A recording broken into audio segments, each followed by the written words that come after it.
বরাবরই খুব ঠান্ডা মাথার ফুটবলার তিনি। গত দু মরশুমে কখনোই তাকে মাথা গরম করতে দেখা যায়নি। এবারে ইস্ট বেঙ্গলের বর্ষসেরা ফুটবলারও তিনি। অথচ সোমবার পুলিশ এসের বিরুদ্ধে প্রস্তুতি ম্যাচে মাথা গরম করে ঝামেলায় জড়ানোর জন্য সমালোচনার মুখে পেন ওরজে। যদিও মঙ্গলবার অনুশীলনে বেশ স্বাভাবিকই ছিলেন তিনি। এদিন মর্গ্যান অনুশীলনে আসেননি, তাই পেনকে ঝামেলায় জড়ানোর জন্য সতর্ক করা হবে কিনা তা মর্গ্যান এলেই সিদ্ধান্ত হবে। যদিও সহকারী কোচ রঞ্জন চৌধুরী বলছেন মরশুমের শুরুতে এমনটা হয়, সতীর্থ সৌমিকও এটাকে বিক্ষিপ্ত ঘটনা বলছেন।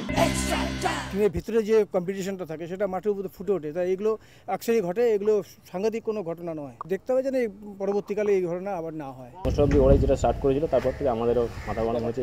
কিছু করার নেই, এখন অপোনেন্ট টিম যদি রেগে যায় সেটা কিছু করার নেই। ইস্ট বেঙ্গল কর্মকর্তারা সোমবারই পেনের বিষয়ে কোচের সঙ্গে কথা বলেছেন। টোলগি ঝামেলা মিটে যাবার পরে এই বিষয়টি নিয়ে তারা বসবেন। টিমের ভিতরে যে কম্পিটিশনটা থাকে সেটা মাঠের উপরে ফুটে ওঠে, তাই এগুলো আকসারই ঘটে, এগুলো সাংঘাতিক কোনো ঘটনা নয়। দেখতে হবে যেন পরবর্তীকালে এই ঘটনা আবার না হয়। মোস্ট ওরাই যেটা স্টার্ট করেছিল তারপর থেকে আমাদেরও মাথা গরম হয়েছে। কিছু করার নেই, এখন অপোনেন্ট টিম যদি রেগে যায় সেটা কিছু করার নেই। ইস্ট বেঙ্গল কর্মকর্তারা সোমবারই পেনের বিষয়ে কোচের সঙ্গে কথা বলেছেন। টোলগি ঝামেলা মিটে যাবার পরে এই বিষয়টি নিয়ে তারা বসবেন।